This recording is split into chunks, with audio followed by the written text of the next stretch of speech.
1 വർഷത്തിന് ശേഷം വീണ്ടും അപേക്ഷ നൽകി അത് പുതുക്കേണ്ടതായിരുന്നു. ചെയ്തില്ല. ചെയ്യേണ്ടതൊന്നും ചെയ്യരുത്. ചെയ്യാൻ പാടില്ലാത്തതൊക്കെ ചെയ്യാൻ വേണം. അതെ, ഞങ്ങൾ ആക്സിഡന്റ് പറ്റിയാളുടെ ബന്ധുക്കളാ. അയാളാണല്ലേ വണ്ടി ഓടിച്ചത്? അതെ ചേട്ടാ, ഞങ്ങളങ്ങോട്ട് വരാനിരിക്കായിരുന്നു. അദ്ദേഹത്തിന് ഇപ്പൊ എങ്ങനെയുണ്ട്? ഒന്നും പറയാറായിട്ടില്ലെന്നാ ഡോക്ടർ പറയുന്നത്. വെള്ളം അടിച്ച് വണ്ടി ഓടിച്ചോണ്ടല്ലേ ഞങ്ങളുടെ അമ്മാവൻ ഈ അവസ്ഥ വന്നത്? അമ്മാവനെന്തേലും പറ്റിയാലുണ്ടല്ലോ. ഹേയ്, ഒന്നും പറ്റില്ലെന്നേ. നമുക്ക് ആവശ്യമായ എല്ലാ ചികിത്സയും കൊടുക്കാം. ഒരു അബദ്ധം പറ്റിപ്പോയതല്ലേ. അബദ്ധം പറ്റിയെന്ന് പറഞ്ഞാൽ മാത്രം പോരാ, ICUവിന്റെ ചാർജ് മുൻകൂറായിട്ട് അടയ്ക്കണം. 20,000 രൂപയുടെ ബില്ല് വന്നിട്ടുണ്ട്. ശരി, നമുക്ക് വേണ്ടത് ചെയ്യാം. നിങ്ങൾ വാ, വരൂ.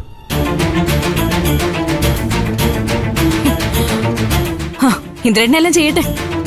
രണ്ടാളും കൂടിയല്ലേ മദ്യപിച്ചേ. സോനെ, നീ എന്നെ എന്ത് വേണമെങ്കിലും പറഞ്ഞു. എന്റെ തെറ്റായില്ല,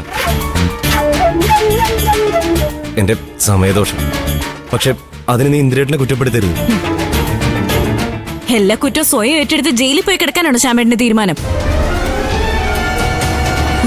ഇതിൽ നിന്ന് നിങ്ങളെ രക്ഷിക്കാൻ ഇന്ദ്രേട്ടൻ മാത്രമേ ഉണ്ടാവൂ. അതിനുവേണ്ടി ഞാൻ പലതും പറയും. നിങ്ങൾ മിണ്ടാതിരുന്നാ മതി.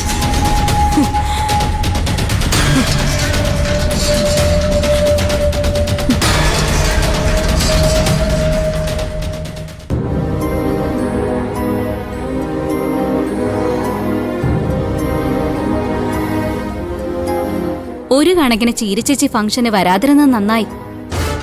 അല്ലെങ്കിൽ സീൻ മാറിയനെ. നിങ്ങൾ ആദ്യം ഇങ്ങനെ ഒന്ന് കരയാതിരിക്കാൻഡി. ദേ, ഇതൊരു സ്ഥാപനം തുടങ്ങാൻ വേണ്ടി കത്തിച്ചു വെച്ച വിളക്ക. ഇതിന്റെ മുന്നിൽ നിന്ന് നിങ്ങൾ കരയുന്നത് കണ്ട മരണ വീടാന്ന് തോന്നുമല്ലോ.